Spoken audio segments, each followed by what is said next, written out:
Welcome to all the students of Shri Siddh Vidyapeeth school. तो बच्चों, आज हम पढ़ेंगे कक्षा 7वीं का हिंदी का 5वां पाठ मिठाई वाला। तो बच्चों, ये कहानी है एक मिठाई वाले की और ये कहानी बच्चों के लिए अत्यधिक मनोरंजक कहानी है। तो चलिए ये पाठ शुरू करते हैं। बहुत ही मीठे स्वरों के साथ वह गलियों में घूमता हुआ कहता, बच्चों को बहलाने वाला, खिलौने वाला। इस अधूरे वाक्य को वो ऐसे विचित्र किंतु मादक मधुर ढंग से गाकर कहता कि सुनने वाला एक बार अस्थिर हो उठते। उसकी स्नेहाभिक्ति कंठ से फुटा हुआ गान सुनकर निकट के मकानों में हलचल मच जाती। तो क्या है, लेखक एक मिठाई वाले की भाव से बोल रहे हैं कि वो बहुत मीठे स्वरों में गली से गुजरता है। यानी एक खिलौने वाला क्या बोल के गुजरता है कि बच्चों को बहलाने वाला, खिलौने वाला। एक खिलौने वाला ऐसे ही गुजरता है और इस अधूरे वाक्य में ये जो वाक्य वो बोलता है कि बच्चों को बहलाने वाला, खिलौने वाला, वो बहुत ही मधुर ढंग से सुनाई पड़ता है और सब कोई इस वाक्य को सुन के अस्थिर हो उठते हैं। और उसके जो उसके ये जो कंठ में जो स्नेह है, बच्चों के प्रति जो प्यार है, ये पूरा बच्चों को अपने तरफ खींचते हैं, आकर्षित करते हैं और सारे मकानों में हलचल सी मच जाती है। छोटे छोटे बच्चों को अपनी गोद में लिए युवतियां चीखों को उठाकर छज्जों पर नीचे झांकने लगती। तो छोटे छोटे ऐसे बच्चे जो हैं, उनको गोद में लिए जो युवतियां हैं, मतलब वो गांव की तरफ ऐसा था और वहाँ पे क्या था, जो लड़कियां होती थी तो क्या करती रखती, घूंघट ओढ़ के रखती थी। तो वो छोटे छोटे छज्जों, मतलब छत के छोटे छोटे जो खिड़कियाँ होते हैं घर के ऊपर, तो उनसे झांकने लगती थी अपने घूंघट को उठाकर। गलियों और उनके अंतरव्यापी छोटे छोटे उद्यानों में खेलते और इटलाते हुए बच्चों का झुंड उसे घेर लेता और तब वह खिलौने वाला वहीं बैठकर खिलौने की पेटी खोल देता। जब उसे सारे छोटे छोटे बच्चे घेर लेते थे, तब वो क्या करता, अपना जो खिलौने वाला को जो पेटी था जहाँ पे सारे खिलौने थे जो बेचने के लिए वो लाया था, वो जो पेटी है उसको पूरा खोल देता। बच्चे खिलौने देखकर पुलकित हो उठते, मनी बहुत ही प्रसन्न हो उठते। वे पैसे लाकर खिलौने का मोल भाव करने लगते। पूछते, इसका क्या दाम है? इचका यहाँ पे क्यों लिखा गया है? क्योंकि बच्चे थोड़ा सा तुतला के बोलते हैं, उनके भाषा में बहुत अत्यधिक मिठास होती है, बहुत बच्चों वाली आवाज़ होती है, तो इसीलिए यहाँ पे इचका पूछते थे बच्चे, जैसे इसका दाम क्या है और इसका ऐसे बच्चे मोल भाव करने लगते थे। खिलौने वाला बच्चों को देखता और उनकी नन्ही नन्ही उंगलियों से पैसे ले लेता और बच्चों की इच्छा अनुसार उन्हें खिलौने दे देता।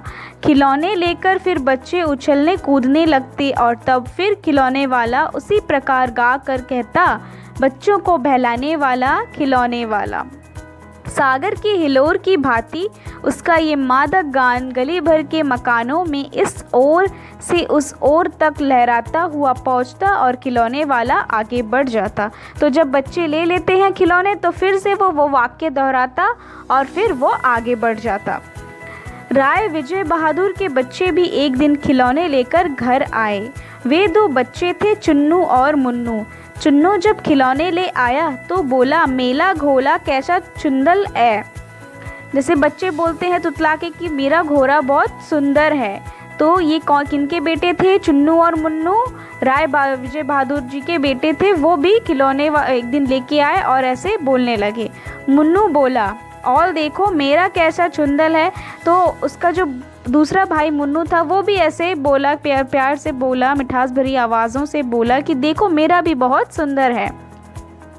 दोनों अपने हाथी घोड़े लेकर घर भर में उछलने लगे। इन बच्चों की माँ रोहिणी कुछ देर तक खड़े खड़े उनका खेल निहारती रही।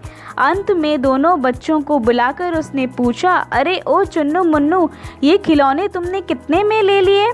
लिए हैं।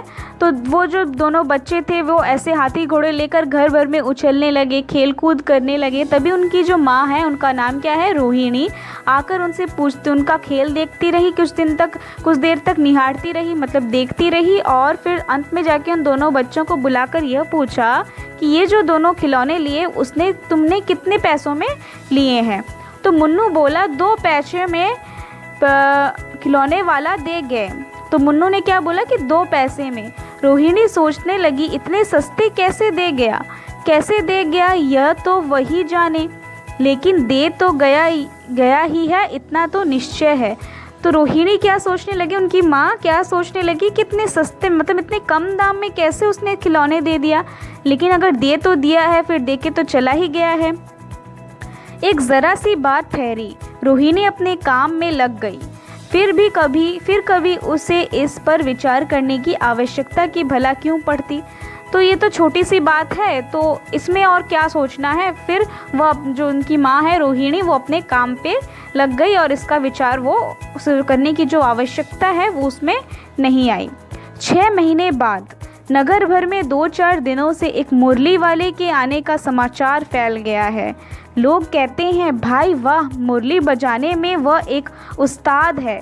मुरली बजाकर गाना सुनाकर वो मुरली बेचता भी है, सो भी 2 पैसे में। भला इसमें उसे क्या मिलता होगा, मेहनत भी तो ना आती होगी। तो 6 महीने बाद क्या हुआ, वो जो शहर था, उस नगर था, उसमें क्या एक समाचार क्या फैल गया कि कोई मुरली वाला आने वाला है और जो मुरली बजाने में बहुत ही उस्ताद है। वो मुरली बजाकर गाना सुनाकर मुरली बेचता भी है और बहुत ही कम दाम, जैसे कि 2 पैसे में वो बेचता है। और लोग ये सोचने लगे कि इतने थोड़े पैसे से बेचता है तो उससे इसमें क्या मुनाफा हुआ होगा, क्या मिलता होगा, मेहनत भी तो कोई नहीं है। एक व्यक्ति ने पूछ लिया, कैसे है वो मुरली वाला, मैंने तो उसे नहीं देखा। तो एक व्यक्ति ने पूछा कि कैसा है वो मुरली वाला, मैंने तो उसे नहीं देखा, उसने तो उसे नहीं देखा था। उत्तर क्या मिला, उम्र तो उसकी अभी अधिक न होगी, यही 30-32 का होगा, दुबला पतला गोरा युवक, बीकानेरी रंगीन साफा बांधता है।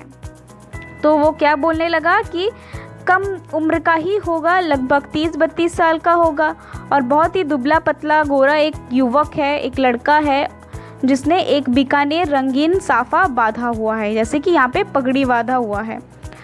वही तो नहीं जो पहले खिलौने बेचा करता था, क्या वो पहले खिलौने भी बेचा करता था। तो कोई बोलने लगे, करे कहीं वो तो नहीं जो पहले खिलौने बेचता था। और किसने ये बोला कि अरे क्या वो खिलौने भी बेचा करता था। हाँ, जो आकार प्रकार तुमने बतलाया उसी प्रकार का वह भी था। तो एक जन ने क्या बोला कि हाँ, जैसे तुमने हमको बताया कि वो कैसा दिखता है तो उसी प्रकार का वो खिलौने वाला भी दिखता था, तो वही होगा। पर भाई वो एक उस्ताद। तो उसने बोला शायद वही होगा, लेकिन है वो एक उस्ताद। प्रतिदिन इसी प्रकार उस मुरली वाले की चर्चा होती। प्रतिदिन नगर के प्रत्येक गली में उसका मादक मृदुल स्वर सुनाई पड़ता, बच्चों को बहलाने वाला मुरली वाला। तो वो पहले क्या बोलता था कि बच्चों को बहलाने वाला, खिलौने वाला। अभी जो प्रतिदिन वो घूमता है, मुरली बजाता है, उसका मृदुल स्वर, उसका स्वर बहुत ही अच्छा लगता है, सबको को सुनाई पड़ता था। और वो अभी क्या बोलता था, बच्चों को बहलाने वाला, मुरली वाला।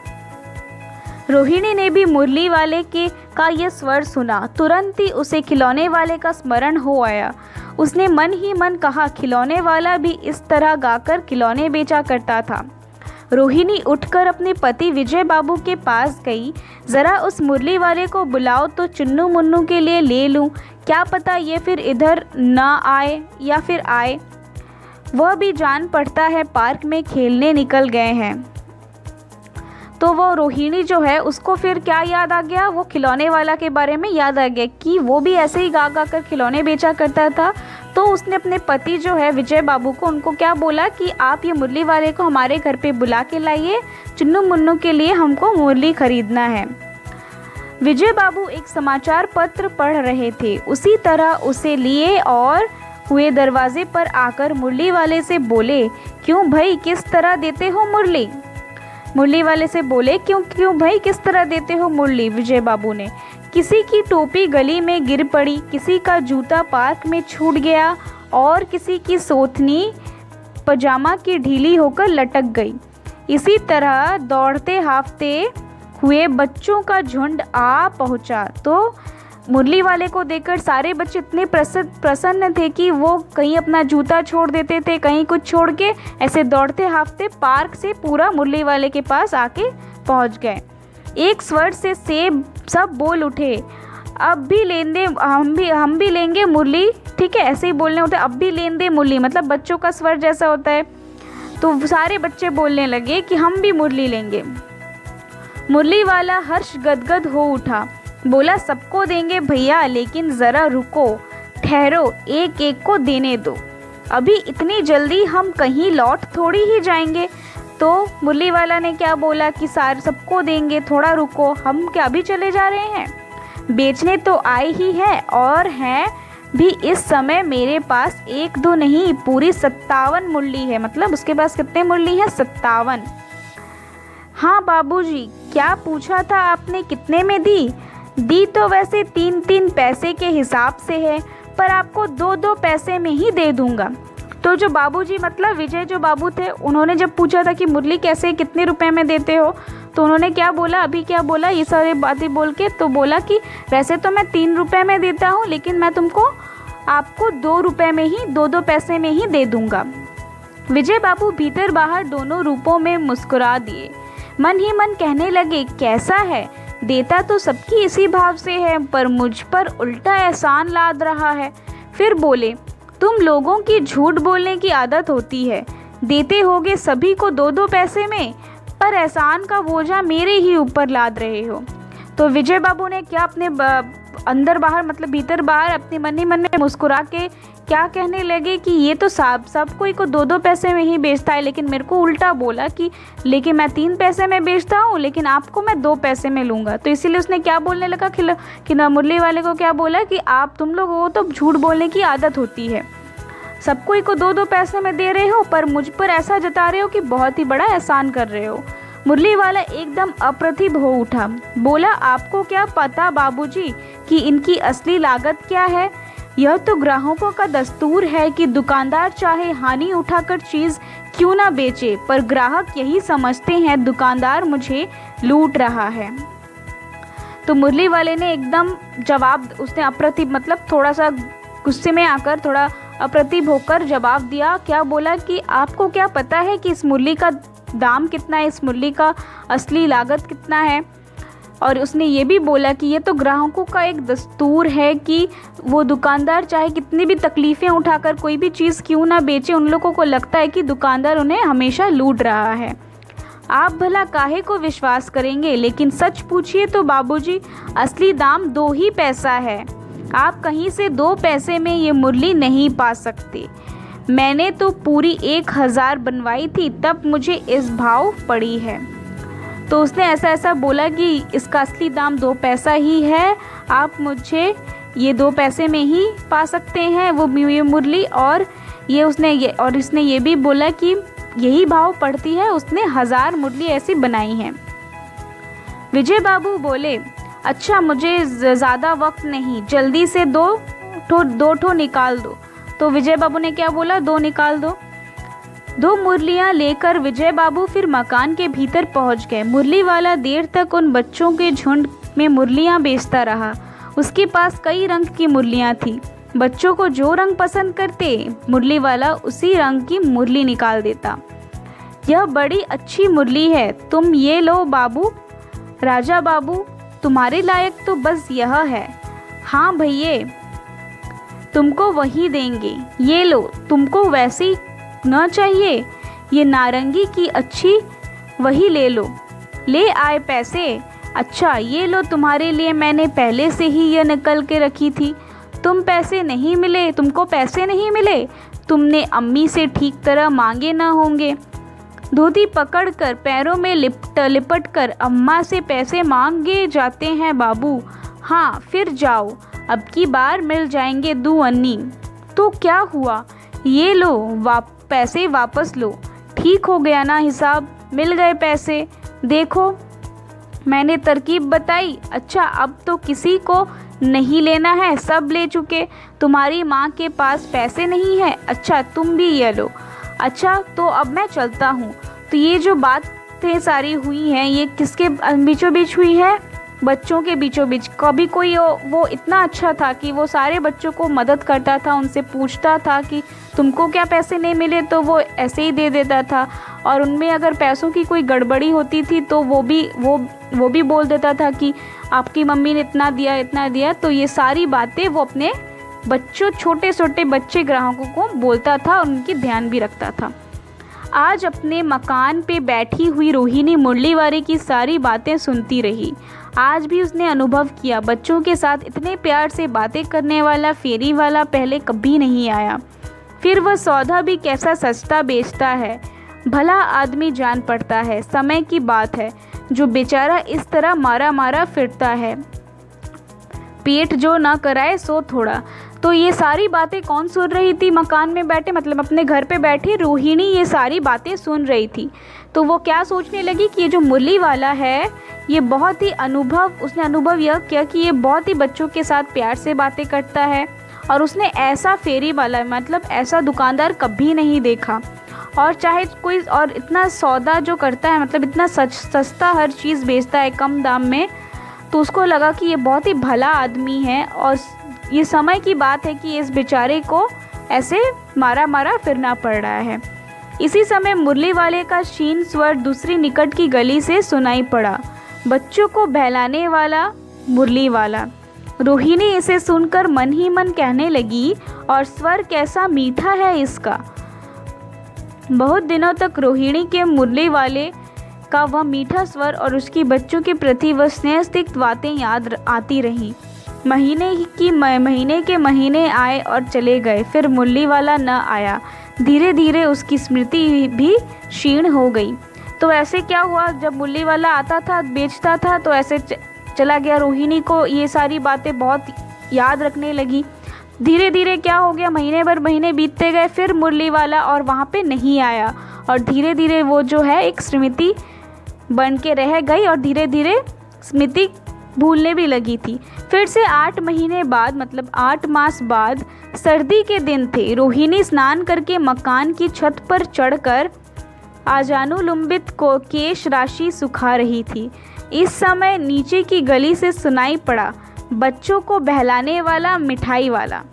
तो ऐसे 8 महीने बीत गए और वहाँ पे सर्दी के दिन थे, यानी ठंड का दिन था। तो और रोहिणी जो है वो नहाकर क्या कर रही थी, छत पर चढ़कर अपना केश राशि यानी बाल सुखा रही थी। इस समय नीचे की गली से क्या सुनाई पड़ा कि बच्चों को बहलाने वाला मिठाई वाला। मिठाई वाले का स्वर उसके लिए परिचित था। झट से रोहिणी नीचे उतर आई तो उस मिठाई वाले का जो स्वर था, उसका जो आवाज़ था, रोहिणी उसे पहचानती थी और वो नीचे उतर आई। उस समय उसके पति मकान में नहीं थे, हाँ उनकी वृद्धा दादी थी। रोहिणी उनके निकट आकर बोली, दादू चुन्नू मुन्नू के लिए मिठाई लेनी है, ज़रा कमरे में चलकर ठहराओ। मैं उधर कैसे जाऊं, कोई आता ना हो, ज़रा हटकर मैं भी चीख की ओट में बैठी रहूंगी। तो वो दादी से क्या, उसके पति वहाँ पे नहीं थे तब, उनकी दादी थी। तो रोहिणी उनके पास जाकर क्या बोली कि दादी थोड़ा मिठाई लेना है चुन्नू मुन्नू के लिए, उनको थोड़ा बिठाओ। और मैं तो कैसे जाऊँ, मैं तो नहीं जा सकती, आप थोड़ा वहाँ पे लाके बिठाओ और मैं हटकर चीख की ओर, जैसे कि यहाँ पे दिख रहा है आपको पिक्चर में पर्दा की, ऐसे उसके पीछे मैं रहूँगी और मैं बैठी रहूँगी वहाँ पे। दादी उठकर कमरे में आकर बोली, ए मिठाई वाले इधर आना। मिठाई वाला निकट आ गया, बोला कितनी मिठाई दूँ माँ? ये नए तरह की मिठाइयाँ हैं, रंग बिरंगी, कुछ कुछ खट्टी, कुछ कुछ मीठी, जायकेदार, बड़ी देर तक मुंह में टिकती है, जल्दी नहीं घुलती, बच्चे बड़े चाव से चूसते हैं। इस गुणों के सिवा ये खांसी भी दूर करती है। कितनी दूँ? चपटी गोल पहलदार गोलियां हैं, पैसे की 16 देता हूँ। तो वो क्या बोला कि ऐसे ऐसे तरह के मिठाइयाँ हैं और पैसे कितने हैं? 16 हैं। दादी बोली, 16 तो बहुत कम होती है, भला 25 तो देते। तो वो क्या बोला कि 16 तो बहुत कम होता है। दादी ने क्या बोला, 25 तो देते कम से कम।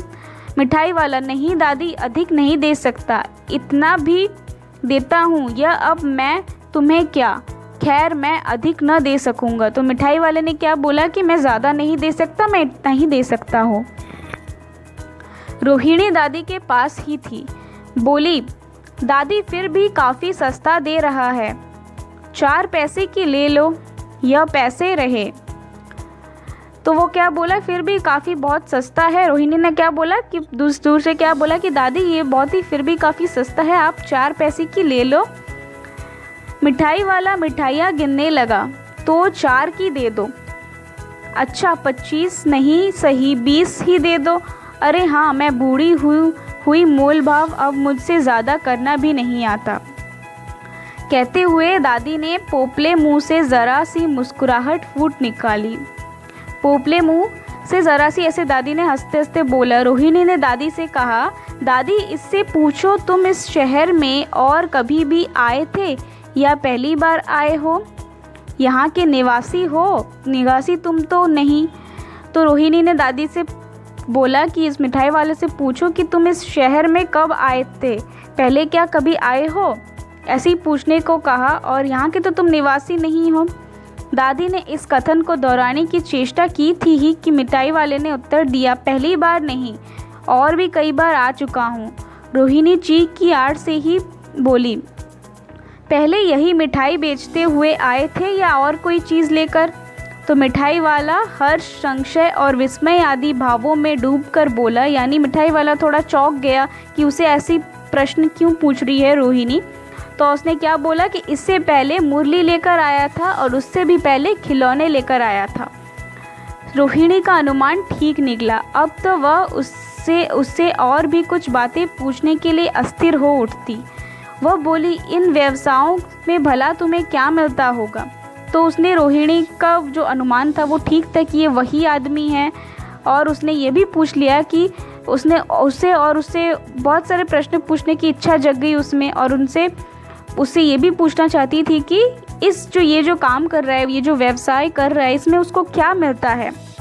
वो बोला, मिलता भला क्या है, यही खाने भर को मिल जाता है, कभी नहीं भी मिलता है, पर हाँ संतोष, धीरज और कभी कभी असीम सुख ज़रूर मिलता है, और यही मैं चाहता भी हूँ। तो वो जो खिलौने मिठाई वाला था उसने क्या बोला कि मिलता भला क्या है, कुछ पैसों से मुझे खाने को मिल जाता है और कभी नहीं भी मिलता है, लेकिन सबसे ज़्यादा उसको क्या मिलता है, संतोष मतलब शांति, धीरज और एक असीम सुख, बहुत सारा सुख मिलता ज़रूर है। सो कैसे, वह भी बताओ। तो रोहिणी ने पूछा, कैसे मिलता है?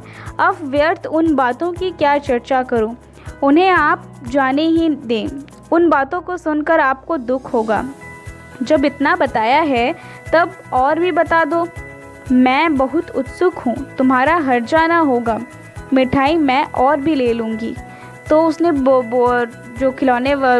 जो मिठाई वाला था उसने बोला कि अब ये सारी बातें आपको कैसे बताऊं, आपसे क्या चर्चा करूं, उसको आप जाने ही दीजिए। तो रोहिणी ने क्या बोला, नहीं, जब इतने सारे बातें तुमने बताई तो ये भी बता दो। वो बहुत ही उत्सुक थी जानने के लिए, बोल रही मैं और बहुत ही उत्सुक थी, तुम्हारा कोई नुकसान, हर्जा मतलब नुकसान नहीं होगा, मिठाइयाँ मैं और भी ले लूँगी। अतिशय गंभीरता के साथ मिठाई वाले ने कहा, मैं भी अपने नगर का एक प्रतिष्ठित आदमी था, मकान, व्यवसाय, गाड़ी घोड़े, नौकर चाकर सभी कुछ था, स्त्री थी, छोटे छोटे 2 बच्चे भी थे।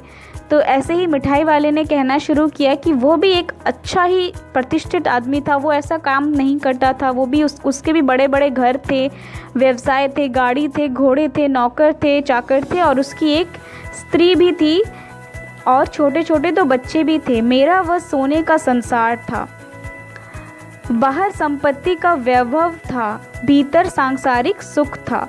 स्त्री सुंदर थी, मेरी प्राण थी, बच्चे ऐसे सुंदर थे जैसे सोने के सजीव खिलौने। उनकी अटखोलियों के मारे घर में कोलाहल मचा रहता था।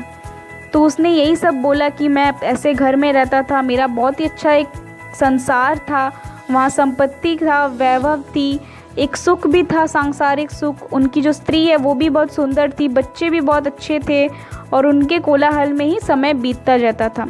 समय की गति, विधाता की लीला, अब कोई नहीं है, दादी प्राण निकाले नहीं निकले, इसीलिए अपने उन बच्चों की खोज में निकला हूँ।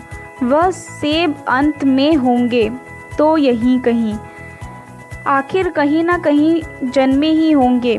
उस तरह रहता घुल घुल मरता, इस तरह सुख संतोष के साथ मरूंगा। इस तरह के जीवन में कभी कभी अपने उन बच्चों की एक झलक सी मिल जाती है। ऐसा जान पड़ता है जैसे वह इन्हीं में उछल उछल कर हंस खेल रहे हैं। पैसों की कमी थोड़ी ही है, आपकी दया से पैसे तो काफ़ी हैं, जो नहीं है इस तरह उसी को पा जाता हूँ। तो उसने क्या बोला, अभी कोई नहीं है मेरे पास, मतलब सब थे लेकिन अभी कोई नहीं है। तो उसने क्या बोला कि इन्हीं में मैं जो ये काम करता हूँ, इन्हीं में ही अपने बच्चों को ढूंढता हूँ। बच्चों की जो हंसी आती है उन्हीं में सोचता है कि उन्हीं में उसका बच्चा भी उछल उछल कर हंस हंस कर खेल रहा है, उसकी एक झलक मिल जाए। रोहिणी ने अब मिठाई वाले की ओर देखा, उसकी आंख आंसुओं से तर है। इसी समय चुन्नू मुन्नू आ गए, रोहिणी से लिपट कर उसका आंचल पकड़े बोले, अम्मा मिठाई मुझसे लो। यह कहकर तत्काल कागज़ की 2 पुड़ियाँ मिठाइयों से भरी मिठाई वाले ने चुन्नू मुन्नू को दे दी।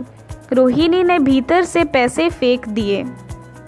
मिठाई वाले ने पेटी उठाई और कहा, अब इस बार ये पैसे न लूँगा। दादी बोली, अरे अरे ना ना, अपने पैसे लिए जा भाई।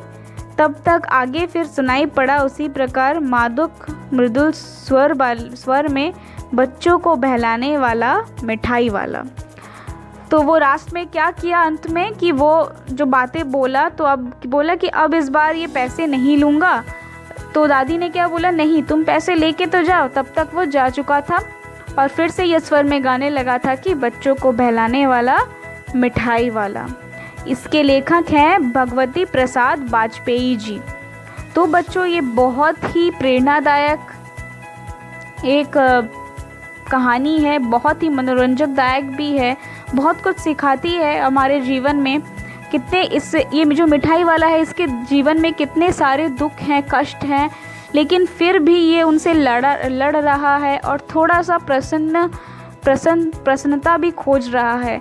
वह यही हमें संदेश देना चाहता है कि पैसों का हमारे जीवन में ज़्यादा कोई भाव नहीं होता है। असली भाव तो हमारे जीवन में शांति, संतोष, सुख, ये सारी चीज़ें ज़्यादा महत्वपूर्ण होती हैं। तो बच्चों, इस पाठ को आप अच्छे से अपने घर में पढ़िए और आनंद लीजिए। अगले क्लास में हम इस पाठ के प्रश्न अभ्यास करेंगे। धन्यवाद।